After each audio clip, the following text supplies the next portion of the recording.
Récit. Imaginez-vous un monde sans appel vidéo? Un monde où parler à quelqu'un à l'autre bout de la planète impliquerait des lettres, des télégrammes ou une fortune en appel longue distance. Impossible, n'est-ce pas? Eh bien, il fut un temps où c'était la réalité. Et puis, Skype est arrivé.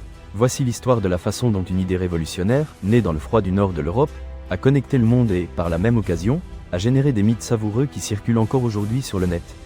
Remontons à 2003. Le monde changeait à un rythme vertigineux. Internet, encore balbutiant pour beaucoup, commençait à montrer son véritable potentiel. En Estonie, un petit pays avec une grande ambition technologique, deux entrepreneurs nommés Niklas Zennström et Janus Friis ont donné forme à une idée, permettre aux gens de communiquer gratuitement via Internet. Mais ce n'étaient pas des novices. Ils avaient déjà révolutionné la façon dont nous écoutions la musique avec Kazaa, un programme de partage de fichiers qui, bien que controversé en raison de problèmes de droit d'auteur, a démontré la puissance du P2P, peer-to-peer. Maintenant, ils voulaient appliquer cette même technologie aux appels téléphoniques. Le nom choisi, Skype, une abréviation de Sky Peer-to-Peer. Cela semble technique, mais l'idée était simple, utiliser Internet pour contourner les tarifs abusifs des compagnies de téléphone. Le programme était facile à utiliser, la qualité des appels étonnamment bonne et, surtout, c'était gratuit. Enfin, presque, seulement si vous appeliez d'autres utilisateurs de Skype. Les premières années ont été une course contre la montre. Ils avaient un produit révolutionnaire, mais aussi une légion de concurrents essayant de faire la même chose.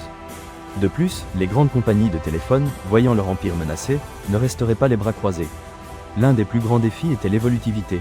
Au fur et à mesure que Skype grandissait, ils avaient besoin de serveurs de plus en plus puissants pour prendre en charge le trafic d'appels. Les ingénieurs travaillaient jour et nuit pour optimiser le logiciel et s'assurer que les appels ne soient pas coupés. Mais le véritable tournant est venu avec l'introduction de Skype Out, la fonction qui permettait d'appeler des téléphones fixes et mobiles à des prix très compétitifs. Soudain, Skype est devenu une alternative réelle aux appels traditionnels. La croissance a été exponentielle. D'une start-up inconnue, Skype est devenu un géant de la communication en quelques années. Des entreprises du monde entier l'ont adopté pour leurs vidéoconférences, des familles l'ont utilisé pour rester en contact et des étudiants l'ont utilisé pour étudier à distance. En 2005, eBay, la plateforme d'enchères en ligne, a acheté Skype pour la somme colossale de 2,6 milliards de dollars. Un pari risqué qui, à long terme, ne s'est pas déroulé comme prévu. eBay n'a pas su intégrer Skype dans son modèle économique et, en 2009, l'a revendu à un groupe d'investisseurs dirigé par Silver Lake Partners. Mais l'histoire de Skype ne s'est pas arrêtée là. En 2011, Microsoft, le géant du logiciel, a acheté Skype pour 8,5 milliards de dollars. Un coup stratégique pour entrer de plein pied sur le marché de la communication en ligne et concurrencer d'autres poids lourds comme Google.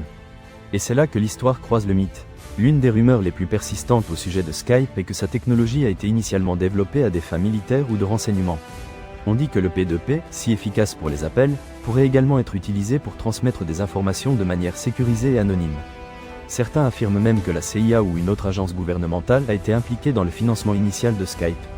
Des preuves? Aucune concrète, mais l'idée qu'un outil aussi populaire puisse avoir un côté sombre, une origine secrète, a toujours fasciné les gens. La réalité, probablement, est beaucoup plus prosaïque.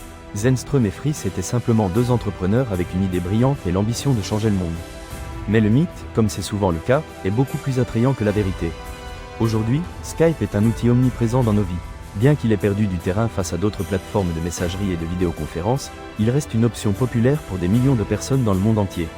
Microsoft a intégré Skype dans sa suite de produits, de Windows à Office, et continue d'investir dans de nouvelles fonctionnalités et améliorations. La qualité des appels vidéo s'est considérablement améliorée, l'interface est plus intuitive. Et les options de collaboration sont de plus en plus vastes. Skype a évolué avec le temps, s'adaptant aux nouvelles technologies et aux besoins changeants des utilisateurs. Mais son essence reste la même, connecter les gens, où qu'ils soient. L'histoire de Skype est l'histoire d'une révolution silencieuse. Une révolution qui a démocratisé la communication, qui a rapproché les familles, qui a stimulé les entreprises et qui, par la même occasion, a alimenté quelques légendes urbaines. Car parfois, derrière un simple appel Skype, il y a toute une histoire que peu connaissent.